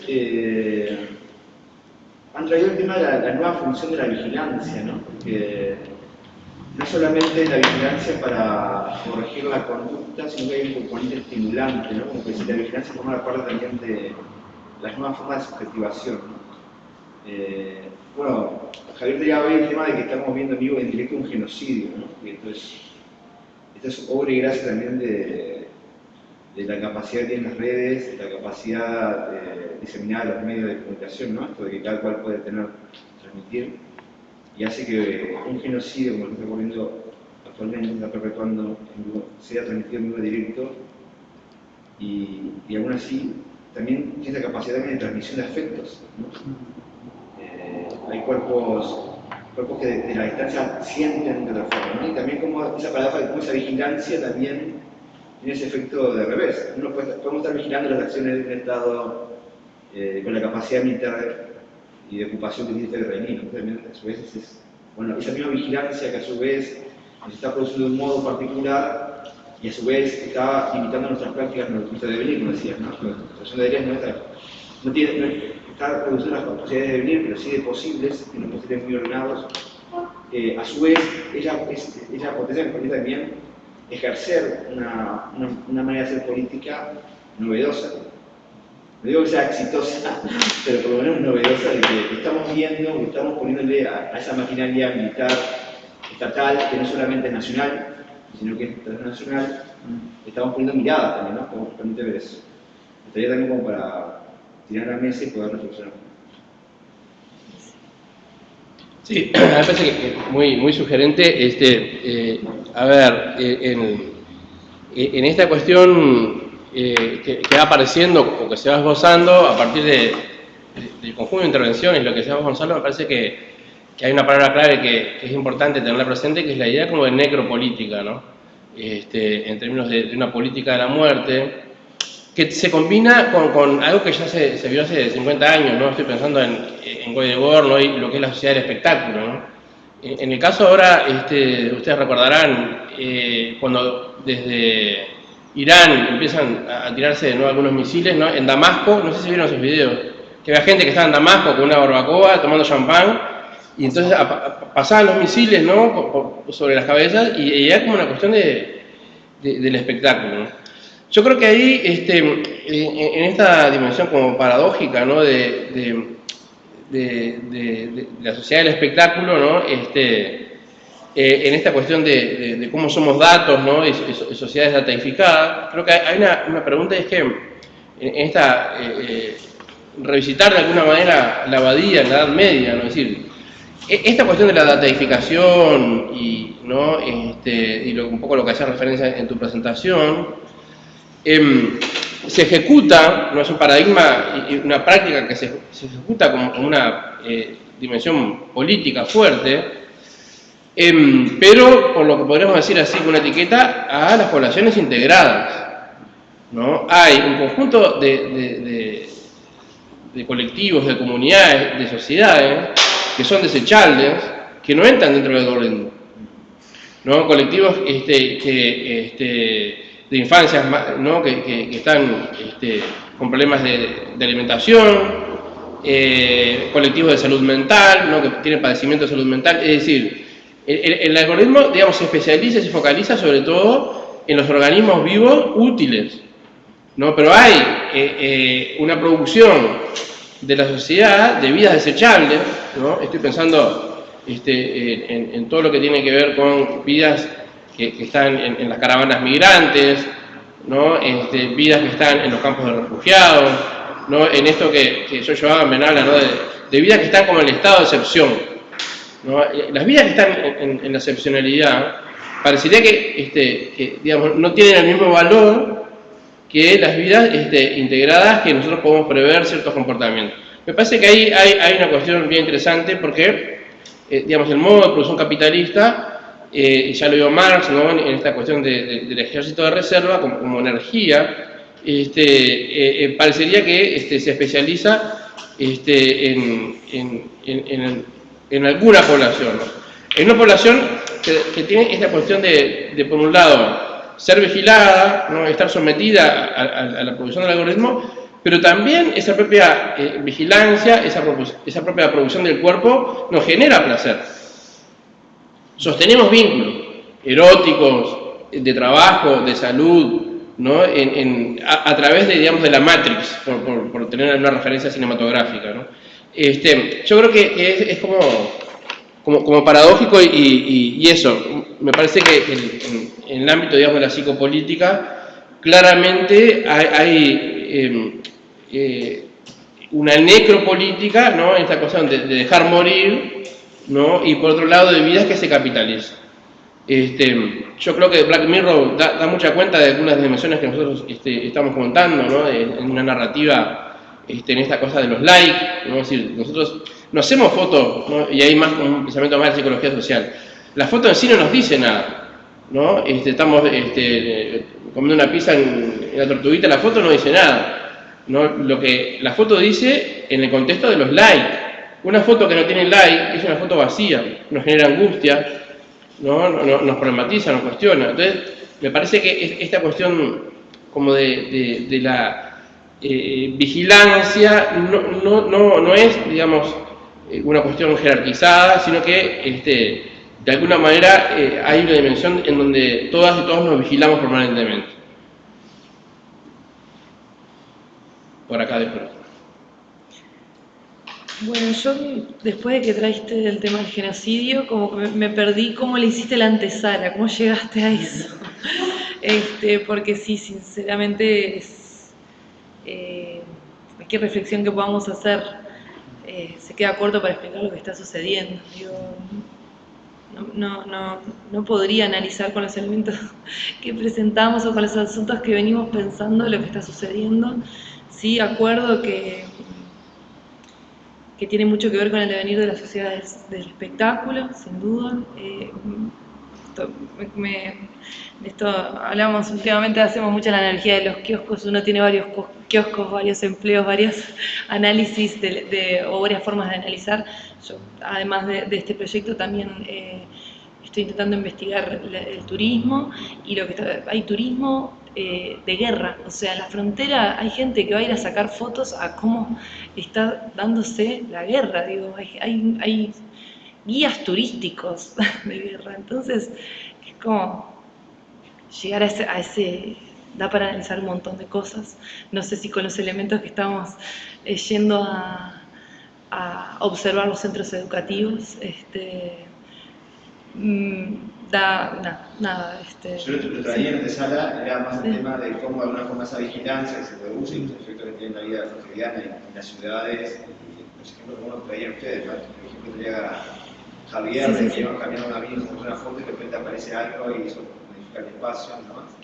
Entonces, cómo esos ejemplos, cómo esa vigilancia que va diagramando nuestra existencia y sus interpretaciones, también tiene una contracara que es de alguna forma como esa paradoja que también nosotros podemos ver, ¿no? En ese juego hay que ver qué es de nosotros, lo que se construye, ¿no? También se puede vigilar, esa vigilancia dice ese doble juego, ¿no? Donde podemos estar viendo lo que están haciendo, ¿no? Por ejemplo. Sí, yo y ahí el cuerpo biotecnologizado, ¿no? Que esos aspectos que se descubren a partir de los bytes, ¿no? Sí. Podemos horrorizar, podemos impactar, podemos solidarizarnos. Yo de esa antesala recuperé, sin ir, después me fui en el pensamiento, pero de esa antesala recuperé como dos ideas. Traías esto del perfil, me parece que es algo como Shoshana Zuboff lo trabaja, que es esta idea, ¿no? de la perfilización, de cómo los algoritmos delimitan una forma de ser que es como esa nueva Martín hablaba de fantasía, ¿no? Como esa nueva fantasía que se nos presenta y que todo el tiempo nos está tensionando, nos va llevando a formas a formas de ser, hacer y sentir. Me parece que cómo se configuran nuestros perfiles algorítmicamente es bien interesante y que es difícil pensar que alguien queda por fuera de esa configuración algorítmica. Digo, porque una cosa es el perfil y otra cosa son los individuos. Digo, hay una forma de comprender incluso la individuación a partir de esa forma perfil algorítmico, ¿no? que nos va leyendo y anticipando y determinando formas de hacer, ser y sentir, ¿no? Y después solo me parece bien interesante esta idea de tiempo real, ¿no? Que justamente en el tiempo y en el espacio es que se dan estas transformaciones que se expresan estas transformaciones tan claramente, ¿no? Bueno, también hay diferentes formas de reflexionar sobre esta transformación del tiempo hacia el tiempo real, que justamente implica no solo al individuo, sino las interacciones posibles en el tiempo real, ¿no? Eso, la captura de las posibilidades y no solo de lo que es, justamente hace a esta actualización, ¿no? del panóptico. Entonces, bueno, eso me parece que la reflexión sobre también la concepción del tiempo real es bien interesante, ¿no? ¿Tu nombre? Gonzalo. Gonzalo. Gracias por la intervención, Gonzalo. Mira, un par de cosas técnicas y algunas cosas también todavía más de orden teórico, donde nosotros trabajamos un poco, para compartir, charlar un poco por la cocina, mostrar que hacemos la cocina. Pero una cosa importante es un momento, ¿no? El desarrollo, principalmente de las redes, ¿no? Que tiene que ver con la primavera árabe, se llama primavera árabe, ¿no? Ese momento, 2013, que en el mundo hay movimientos, ¿no? populares, ¿no? contra algunos regímenes dictatoriales, o contra el capitalismo, a tener Occupy Wall Street en Nueva York, a tener Podemos en España, ¿no? En fin, todo, ¿no? Entonces hay un gran optimismo, ¿no? en el mundo del potencial político que las redes sociales tienen, ¿no? Justamente parece haber una otra forma de mediación que no tiene más que ver con una lógica vertical, sino en cierta horizontalidad, ¿no? En fin, ¿no? Que resultó lo que resultó también, ¿no? Pero bueno, es importante porque ese momento, en realidad eso ya venía cambiando, pero 2013 es un marco en el cual las propias Big Techs, ¿no? Precisamente en primer lugar, lo que hoy se llama Meta, ¿no? Facebook en ese momento, van a hacer cambios técnicos en la forma como procesan la información, la forma como se presenta el feed, la forma como, qué se dice, cómo se vende la propaganda, si hay propaganda va a entrar de forma muy potente en lo que se hace. Se venden servicios también, como ocurrió, se encontró con Cambridge Analytica, de direccionamiento de información para incidir en la subjetividad política, ¿no? y en las elecciones. Hay también un enorme, o sea, hoy esas empresas invierten $200.000 millones por año en investigación y buena parte de eso se da para neurociencias. Entonces, todo lo que llamamos de comportamentalismo digital no es no es hecho por improvisados, sino que hay una gran carga científica que permite producir sujetos que responden a determinados estímulos, ¿no? Entonces, ¿qué digo? Desde ese momento hasta acá, las grandes empresas, y hay su importancia, las grandes empresas de comunicación, ¿no? Aceitan, desarrollan, complejizan sus modos de operar de manera que la captura sea cada vez más eficaz, ¿no? Eso es un fenómeno que es muy importante, ¿me acuerdas? Porque precisamente la generación millennial, la generación Z, que se llama, son los chicos que ya nacieron con el celular como un órgano en su cuerpo, tienen una enorme afectación por este proceso, ¿no? Pero bueno, ahí tampoco, digo, ¿por qué 2013? Porque 2013 fue también el año de las imágenes optimistas en las redes, lo que vamos a puntuar. Parecía que una otra organización política podía ser posible y eso era posibilitado por las imágenes que eran producidas no más por grandes corporaciones mediáticas, sino por los individuos que con un celular filmaban una cosa, lo publicaban en las redes y dicen, bueno, vamos a estar contra otra intrusión, ¿no? Entonces, digo, porque bueno, ese movimiento de las empresas no es casual, entonces cuando se da que parece que eso es posible, Y ahí, bueno, yo me pregunto, bueno, ¿qué hacer con esas infraestructuras digitales? ¿No? Bueno, siendo muy esquemático, ¿no? Bueno, o vamos a educar para una cierta ciudadanía digital y que ahora vamos a poder hacer un buen uso de esta tecnología. Yo desconfío bastante de eso, ¿no? Lo que sí es importante es preguntarnos cómo se producirían otras infraestructuras digitales que permitan construir otras formas de relación a partir de la tecnología digital, ¿no? No digo que no se pueda hacer cosas, no, sí, bueno, alguien está en la guerra, dice, bueno, acá nos están matando, ¿no? Y eso se publiciza, se viraliza, ¿no? Pero de hecho, ¿no? Las Big Tech son una caja negra, ¿no? Porque no tienen ninguna obligación de decir cómo traen el algoritmo, por qué te prohíben una cosa o no, ¿no? Pero a mí me pasó, yo publiqué una foto de lo que era de Bansky, ¿no? Que era un Elon Musk, un nene que estaba haciendo pis en la cabeza de Bansky. Y ahí Meta me mandó un mensaje y dice, cuidado que esa imagen, lo bloquearon, esa imagen puede haber sido fraudada. Pero, o sea, me diciendo, bueno, pero, no, ¿por qué? No, bueno, justamente una imagen en tesis, y bueno, que era contrario. Entonces, bueno, hay toda una regulación, que es muy importante. Al mismo tiempo se puede publicar, hay una regulación muy bien hecha de qué imágenes pueden circular, ¿no? Y cómo se impulsionan esas imágenes, ¿no? Entonces, eso no es algo tan simple, ¿no? Entonces, habría que pensar, o sea, por un lado, y ahí pensé un poco, que las imágenes y la circulación de imágenes hoy tienen enorme potencial político, claramente. Pero también hay que pensar cómo construir una infraestructura digital en la cual el potencial político de estas imágenes puede tener un otro modo de operar, ¿no? Que ciertamente, yo quiero pensar que no es por la lógica del Big Text, ¿no? Se ve, bueno, vamos a entendernos con estos pibes que me parece algo un poco... o le vamos a enseñar a nuestros estudiantes y chicos y chicas que sean buenos usuarios de estas tecnologías, ¿no? Eso yo tengo una cierta desconfianza, así de que, en fin, creo. Bueno, yo después de hablar de genocidio y guerras, y hablar de los usos de la Rambla en el tiempo libre, ¿no? Pero hay algo, decías algo de cierta virtualización del cuerpo, cierta cosa que yo lo estaba tomando, y lo que sí tomo de alguna manera, en alguna parte, es cierto aspecto de darle visibilidad o cierto régimen visual del cuerpo. Uno podría pensar, en otro momento, el espectáculo estaba en cuerpos que, mediante una práctica deportiva o gimnástica, demostraban algo espectacular.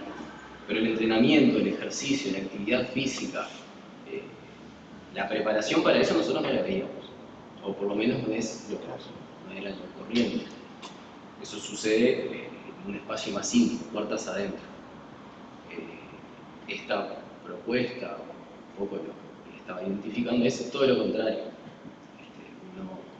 Este discurso lo que dice es que lo que hay es propiamente actividad física, que sería lo mínimo de lo mínimo de lo mínimo, ¿sí? Sería la abstracción más grande. La estoy entendiendo como la abstracción más grande. Y entonces ahí lo que podría decirse es, bueno, lo que se hace es que ahora se puede exponer ese cuerpo que se está moviendo, que está haciendo algo, que está sufriendo, probablemente, que está expuesto al dolor, que supone el entrenamiento. Por eso impresiona también. Actividad física no necesariamente es entrenamiento, también puede ser, la OMS lo dice, ordenar la casa. Podemos cuestionarlo. Pero propone una forma particular, o propone que todo movimiento es actividad física.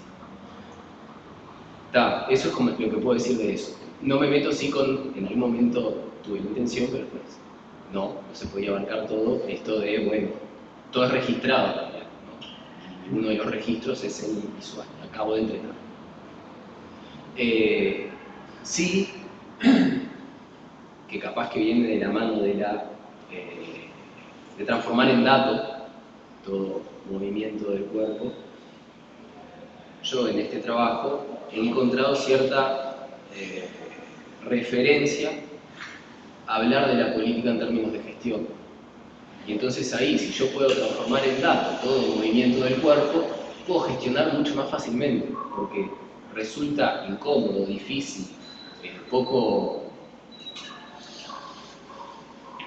eficiente, difícil gestionar lo que está cambiando. Es más fácil si yo lo puedo desplegar una cuadrícula sobre la ciudad, proponer una suerte de encuestas que me permiten identificar y a su vez medir qué es lo que sucede con la población montevideana y decir tanto porcentaje realiza actividad física. Eso sí lo puedo hacer si me pongo desde el lugar del gobernante que gestiona. Y entonces ahí creo que hay algo del uso de datos, el uso de o transformar en datos, en mi caso, trabajo todo movimiento del cuerpo. La actividad física me permite contar con el dato.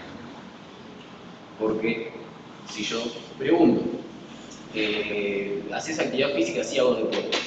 Y vos sí camino. Y vos sí ando en patines. Son prácticas muy distintas. Sin embargo, para mí esa actividad física es lo que me permite colocar un número. Nada de eso. Y gestionar después a partir de ese dato. Bueno, hasta luego. Permiso. Hasta luego. Suerte, gracias. Yo me quedé pensando en algunas cosas.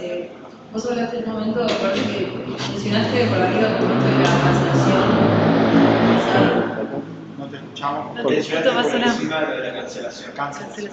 Sí, Que lo mencionaste un poco por arriba, pero me quedé pensando en esto que dijiste, que el lugar del ciudadano que queda como vigilante, juez y verdugo, y también creo que tanto en la cancelación como en un montón de otros aspectos, también hay como una especie de, como la responsabilidad de las cosas queda un poco diluida también, ¿no? En el colectivo y es como una configuración diferente del panóptico, como la referencia arquitectónica del panóptico así como iniciante. Y me quedé pensando también en el tema de la circulación de imágenes de guerra, de la espectacularización del sufrimiento y de la guerra, y como en esto también de la modificación de los afectos, y como también la circulación de estas imágenes cataliza y al mismo tiempo como que desafectiviza, y es como, bueno, por más que ahora se termine la guerra, como ya es otro mundo, un mundo en el cual es posible esto, como en un mundo en el cual es posible que estas cosas pasen y nosotros las veamos y ya está. Hay una modificación en los afectos con respecto a las imágenes de guerra. sí, no, lo mencioné como al pasar, digamos, en esta digamos, modulación del carácter, ¿no? Y la construcción de cómo estamos con otros, ¿no? Es decir, hay, digamos, a partir de los 90, ¿no? Con todo lo que es la cultura de lo híbrido, ¿no? La hibridez, empieza a estar sobre la mesa el tema de la diferencia, ¿no? También a partir de los feminismos, ¿no? Es decir, bueno, en realidad no hay que luchar por la igualdad, sino por la diferencia, ¿no? Porque todos somos diferentes, todos tenemos intereses diferentes, necesidades diferentes, y aparece justamente ahí el tema de la diferencia fuertemente en la agenda política, pero también en las agendas de investigación.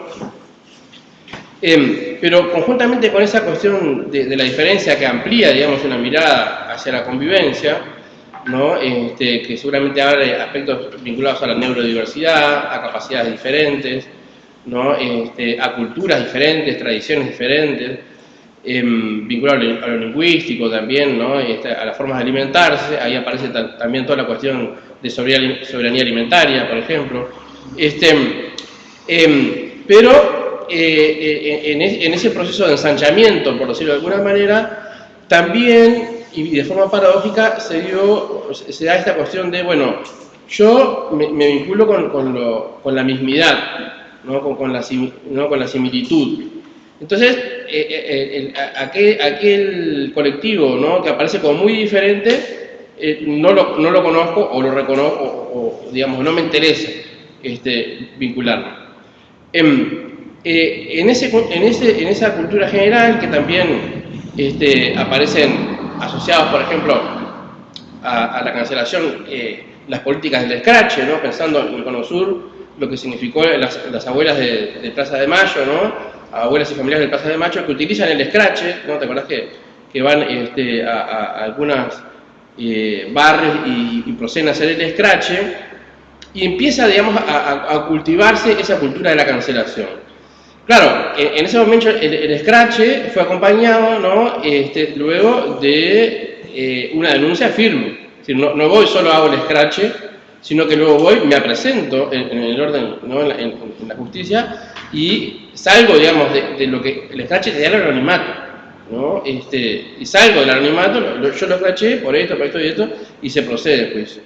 En ese proceso general de modulación del carácter, hoy por hoy, por ejemplo, nos enfrentamos a situaciones, ¿no? Para sostener los vínculos cada vez más problemáticos, y bueno, para tener un vínculo con alguien, ese alguien tiene que ser responsable de sus emociones, tiene que tener un compromiso con la relación, es decir, hay como toda una cuestión de una forma de sostener una forma de ser para sostener un vínculo.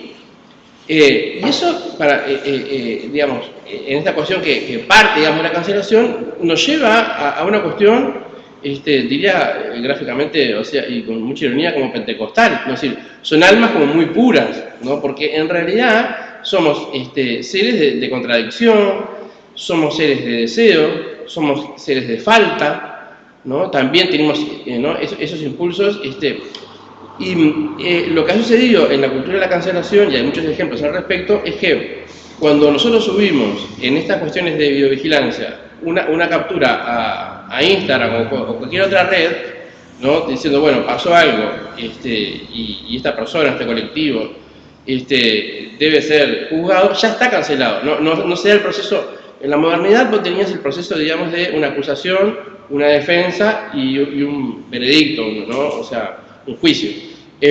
Hoy por hoy no. De hecho, ¿no? Para muchos movimientos Foucault está cancelado por determinadas cuestiones biográficas que ha tenido, ¿no? Entonces, por eso a mí me parecía que esta cuestión de gubernamentalidad y en esta idea de cómo nos gobernamos aparece de manera preocupante, porque yo entiendo que la cultura de la cancelación es un dispositivo como el scratch importante, que es una herramienta política, pero como toda herramienta y como todo dispositivo, hay que ver cómo se maneja, digamos. Y claro, yo creo que en los últimos tiempos, en sociedades en donde hay brechas de todo tipo, ¿no? Si pensamos en Argentina, ¿no? La brecha y la cancelación se mezclan y generan un cóctel que realmente debilita como la comunicación y el reconocimiento, ¿no? Esta idea de, bueno, la chorra es una cancelación, y no importa luego cómo el proceso, digamos, judicial, o sea, judicialización o no, y yo creo que esta cuestión como que circula a nivel cultural, de esta cultura de la cancelación tiene expresiones de distintos tipos de naturaleza, ¿no? Claro, ahí están los estudios de Goffman, ¿no? Es decir, finalmente también la cancelación se emparenta con un proceso de estigmatización, ¿no? Las sociedades siempre estigmatizan, prohíben, persiguen, ¿no? Tienen un manejo sobre la alteridad que yo lo enmarcaría en ese proceso como muchísimo más amplio y de un largo recorrido, digamos, ¿no? No sé si respondo, pero bueno, es como para pensar. Y un punto que tiene que ver también con lo que dijo tu nombre. Martina. Martín preguntaba, pero también el compañero Miguel. Yo especialista en cambiar los nombres de la gente. Ahora cuando la singularidad ya tengas con la singularidad ya la memoria la vas a tener. Sí, claro. Entonces Martín, hay una cuestión que también hemos pensado en un texto hace un tiempo, ¿verdad? Pero que tiene que ver con un cierto modo de operar de la estructura social moderna, pero que eso se radicaliza en la contemporaneidad.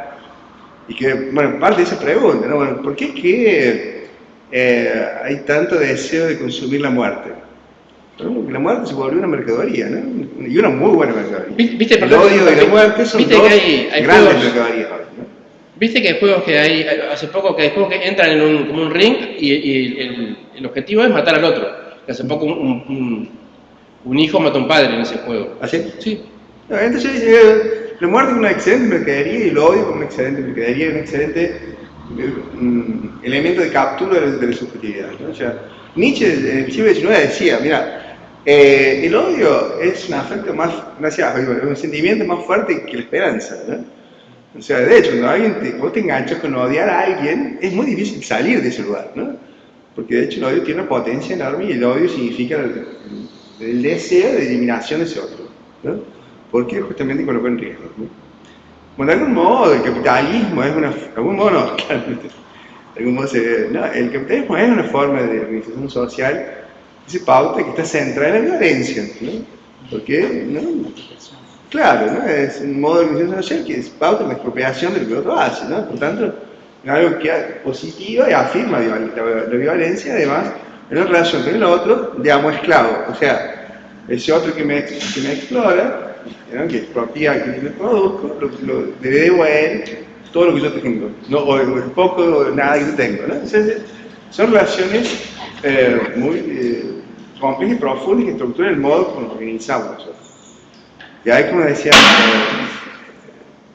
Martín y Javier, bueno, de hecho, ¿no? Hay una ascensión de lo que De Boer va a llamar de sociedad del espectáculo, o sea, la imagen como lo que produce valor, ¿no?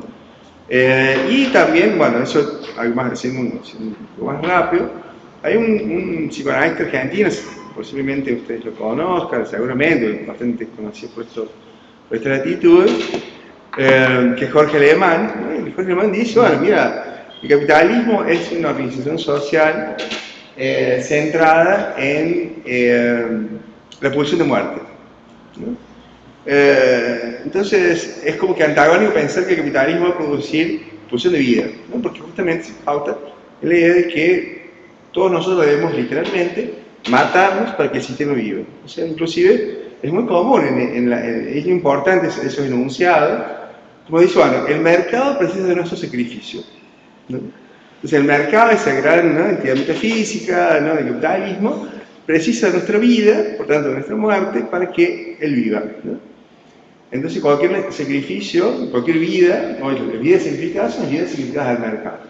Entonces hay una cultura social que tiene la lógica sacrificial, por tanto de la muerte, como un elemento constitutivo. Si pensamos en ese forma, si esa materialidad tiene algún lugar, ¿no? Bueno, en la lógica de un capitalismo espectacularizado, vender la muerte por imágenes paga bien, ¿no?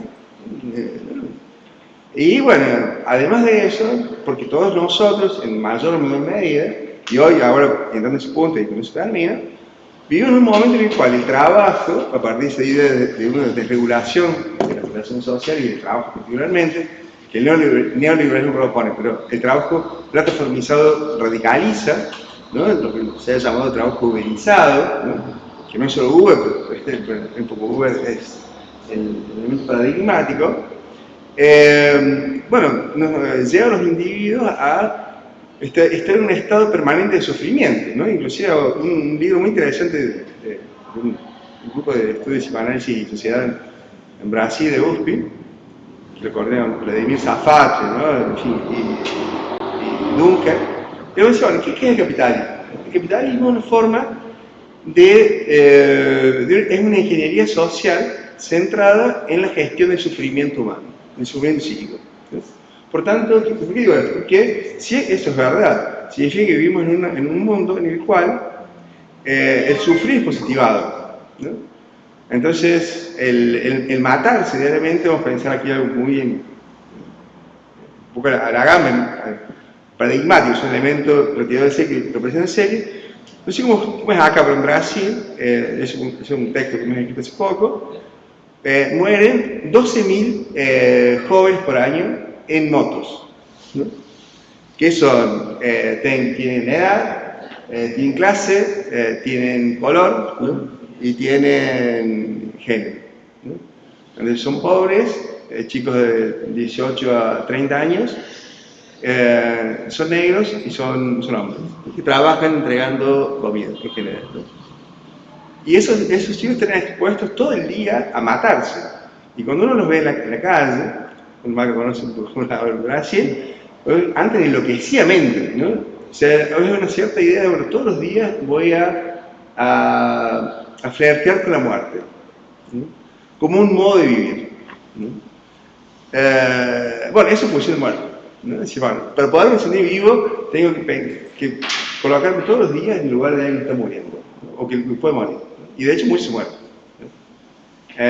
Entonces, digo, vender imágenes de la muerte conviene con un modo de producción de subjetividad que positivan el propio sacrificio que puede implicar inclusive la propia muerte, ¿no?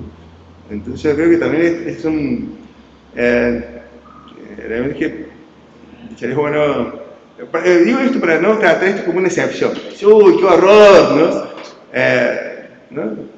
Infelizmente vivimos en un mundo en que la violencia, la muerte y el odio son elementos que positivan y estructurantes del modo en que nosotros vivimos, ¿no? Eso...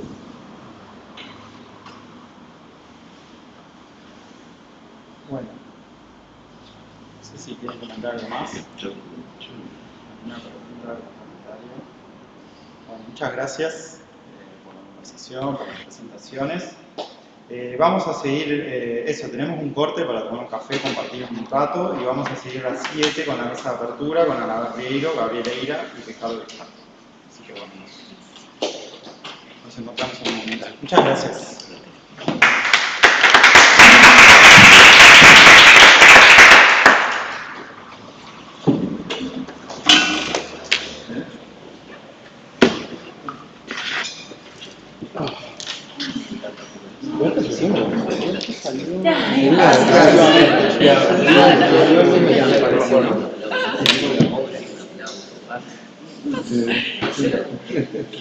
Una risa, de las peores, de las más falsas.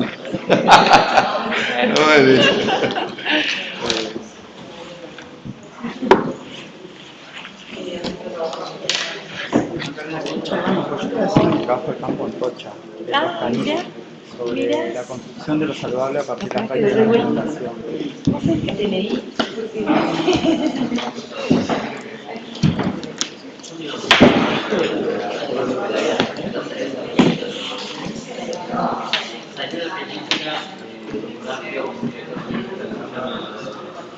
Muy preliminar. No, pero sería como Bueno, estoy regresando al campo de la tesis y no estoy haciendo un coche.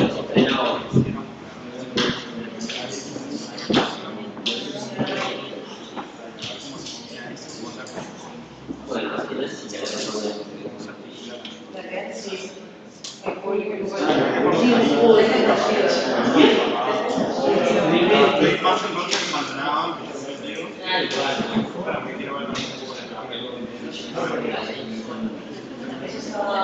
bueno, tenemos la configuración y ahora no estamos. Sí.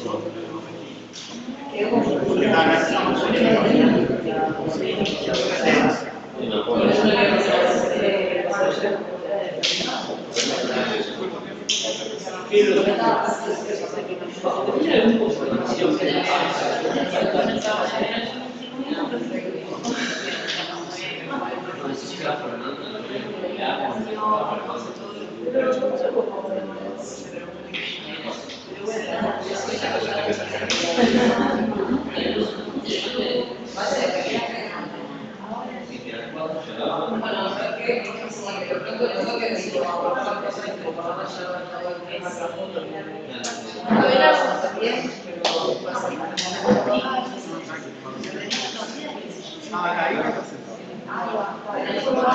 pequeña publicación y después con el compañero.